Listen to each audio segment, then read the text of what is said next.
बहुत बहुत स्वागत है। विद्यार्थियों, आज हम करने जा रहे हैं कक्षा 9वीं का एक कुत्ता और एक मैना पाठ के अभ्यास के प्रश्नोत्तरों को।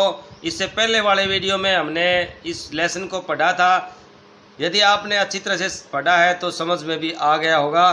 तो आइए समय आपका खराब ना करते हुए चलिए करते हैं अभ्यास के प्रश्नोत्तरों को।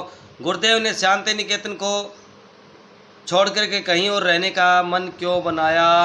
तो गुरुदेव के स्वास्थ्य के अच्छे न होने के कारण उन्होंने शांति निकेतन को छोड़कर कहीं और जाने का मन बनाया। मूक प्राणी मनुष्य से कम संवेदनशील नहीं होते, पाठ के आधार पर स्पष्ट कीजिए। भाई, मूक प्राणी भी संवेदनशील होते हैं, उन्हें भी स्नेह की अनुभूति होती है। पाठ में रविंद्रनाथ जी ने के कुत्ते के कुछ प्रसंगों से यह बात स्पष्ट हो जाती है। जब कुत्ता रविंद्रनाथ के स्पर्श को आंखें बंद करके अनुभव करता था, तब ऐसा लगता था मानो उसके अतृप्त मन को उस सैप्रस ने तृप्ति मिल गई हो।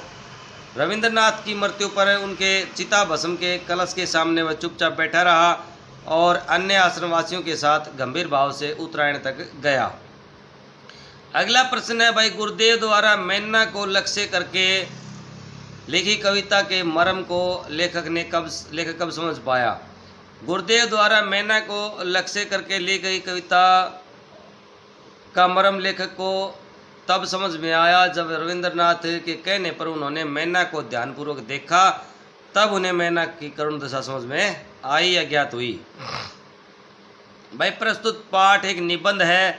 निबंध गद्य साहित्य की उत्कृष्ट विधा है जिसमें लेखक अपने भावों और विचारों को कलात्मक और लालित्यपूर्ण शैली में अभिव्यक्त करता है। इस संबंध में उपयुक्त विशेषताएं कहाँ झलकती हैं, किन्हीं चार का उल्लेख कीजिए। पहला भाई, प्रतिदिन प्रातःकाल यह भक्त कुत्ता स्तब्ध होकर के आसन के पास तक बैठा रहता था, तब तक बैठा रहता था जब तक अपने हाथों के स्पर्श से इसका संग स्वीकार नहीं करता। इतनी सी स्वीकृति पाकर ही उसके अंग अंग में आनंद का प्रवाह बह उठता था। दूसरा, इस बेचारी को ऐसा कुछ भी शौक नहीं, इसके जीवन में कहाँ गांठ पड़ी है सोच नहीं पा रहा हूँ।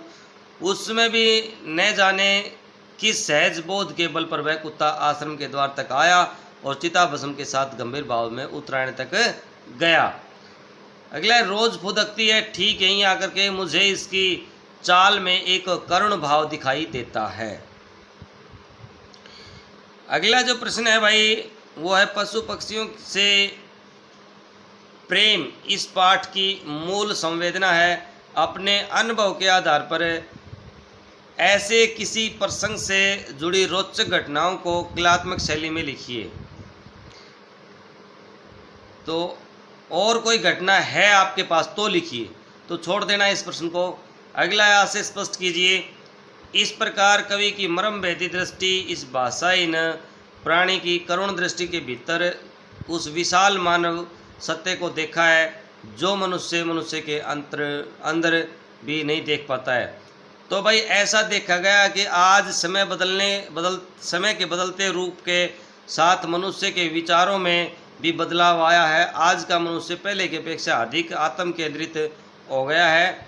आज मनुष्य इतना आत्म केंद्रित हो गया है कि मनुष्य के भावों को नहीं समझ पाता है। इस विषय में पशुओं का स्वभाव मनुष्य से भिन्न है। भाषाहीन होने के बाद भी वे मनुष्य से स्नेह का अनुभव कर लेते हैं। तो ये थोड़े से प्रश्न थे विद्यार्थियों, हमने इनको कर लिया है। आप इनको अपनी कॉपी में अच्छी तरह से राइट डाउन कर लें और मेरे साथ बने रहे एजुकेशन पॉइंट हरियाणवी पर। यदि आप मेरे चैनल पर नए हैं तो चैनल को अभी सब्सक्राइब कर लें ताकि आने वाला आपके सिलेबस का वीडियो सबसे पहले आपको मिल सके और अपने सिलेबस को आप अच्छी तरह से कर पाएँ ताकि आने वाली परीक्षा में आपके अंक अच्छे मिल सकें। तो जय हिंद, जय भारत विद्यार्थियों, बने रहिए एजुकेशन पॉइंट हरियाणवी पर।